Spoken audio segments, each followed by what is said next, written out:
Yo, what's going on, guys? Mush back at it with another video. A lot of discussion surrounding the Star Wars Battlefront collection and the remaster collection that is coming out. I think there's a lot of excitement around it, and rightfully so. The fact that we're going to get online multiplayer in Star Wars Battlefront, that's exciting. Obviously, Battlefront 1 and 2 are already available on Steam in the classic version.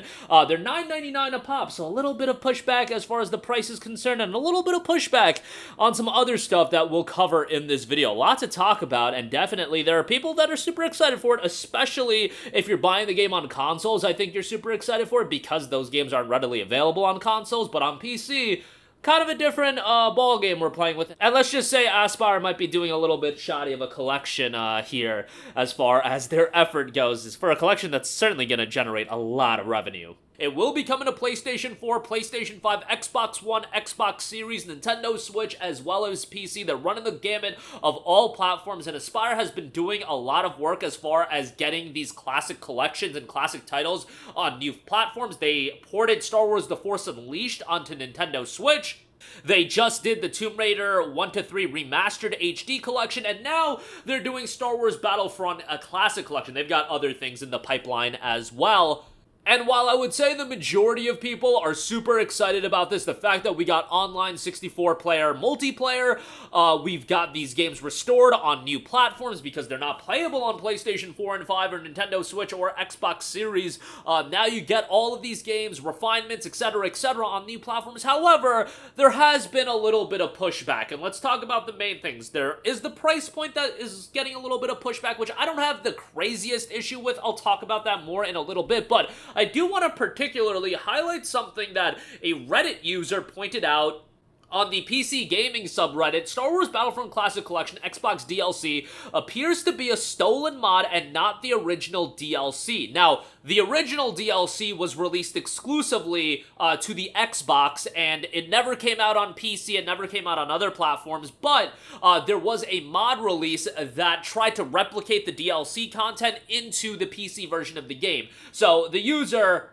noted, after reviewing the announcement trailer of Star Wars Battlefront Classic Collection, it looks like it won't be getting the original Xbox DLC. It looks like Aspyr ripped an outdated mod off ModDB where a modder attempted to recreate the DLC on the PC version for the Battlefront 2 Classic. As you know, the original Battlefront 2 had a DLC pack exclusive to the original Xbox. It came with two heroes, particularly Kit Fisto and Asajj Ventress, who will be playable in the new game, in this new collection, and 4 maps were included as well. Both of these characters had unique animations and movesets that no other character had in-game. In an attempt to bring these characters and maps to PC, a modder reskinned 2 existing characters in Battlefront 2. Obviously, when you do a reskin, you're reskinning the characters to look like Kit Fisto and Asajj Ventress. However, they look just like their DLC counterparts, but they had the same default animations and attacks as the other heroes. Asajj Ventress normally has 2 lightsabers connected by a fiber cord that she holds in one hand. However, this isn't what was shown in the trailer.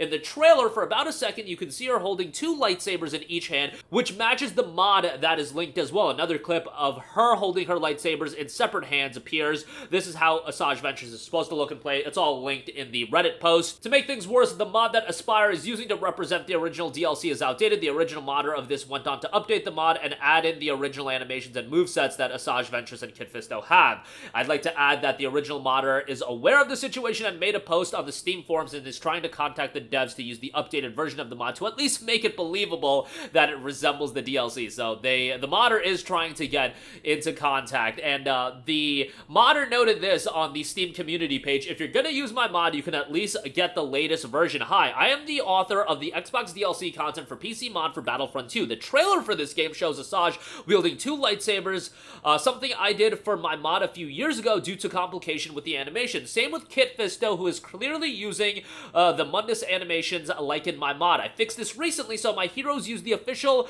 animations. Aspyr have not. There were a couple of things I had to create, like Asajj's lightsabers and Kit Fisto's force bubble, that I am expecting to appear. Asajj's sabers are defo. They're already seen in the trailers. This is not a bad thing. Everything I create is property of Lucasfilm. However, it is laughable that they are using some old version of a mod, then try and do it themselves. At least they fixed Kit Fisto by allowing for his tentacles to work right and use the original.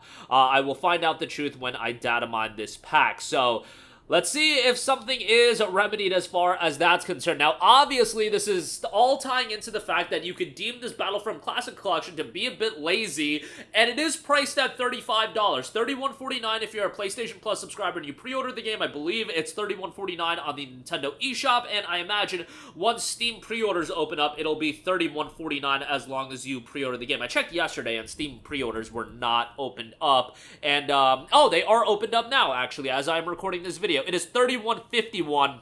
I don't know what's up with that extra cent on here, but the pre-order is live right now, and Aspire, as of recording this video, has not made a statement as far as the modding issue. So it's $31 and change, and that price point, I think, to the naked eye looks really good, especially if you're a PlayStation guy or a Switch guy, and you're looking to get this game and this collection on those platforms. These games haven't been readily available on those platforms. However, on PC, the game changes a little bit, where Battlefront 1 and 2 have been available on PC for $9.99 a pop, and they often go on sale for $2.49 or $4.99, you know, during a Steam sale and whatnot. So a lot of pushback on the price point as well.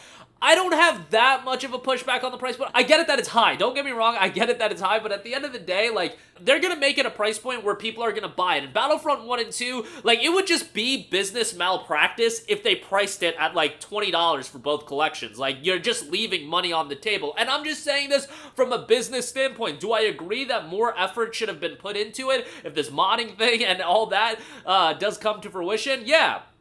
Absolutely, because I have no doubt in my mind that this classic collection is going to sell millions of copies. Literally no doubt in my mind. And if you do some, you know, second grade level math, if they sell 1 million copies of this game day one, which I do not think is a stretch whatsoever, I think if you think that's a stretch, you are underestimating the nostalgia of Battlefront 2. The nostalgia aspect of Battlefront 2 is crazy, and I'm not even a big Battlefront guy. At least I wasn't a big Battlefront guy growing up, but I even know. I had friends that were super into it, and you got to imagine they're super excited for this. It's not just like the Force Unleashed port that happened on Nintendo Switch. This is a whole different ball game, and it's gonna sell 1 million copies easy. Who knows, I might be wrong, but I think 1 million copies is like the floor for sales numbers within the first week or so. And if you do 1 million times $31, I mean, that's $31 million in revenue. That's a lot of money, and I get it that the Star Wars licensing fees are probably pretty expensive, but there's a significant amount of money that this collection is gonna generate, and, you know, maybe a little bit more effort would go a long way.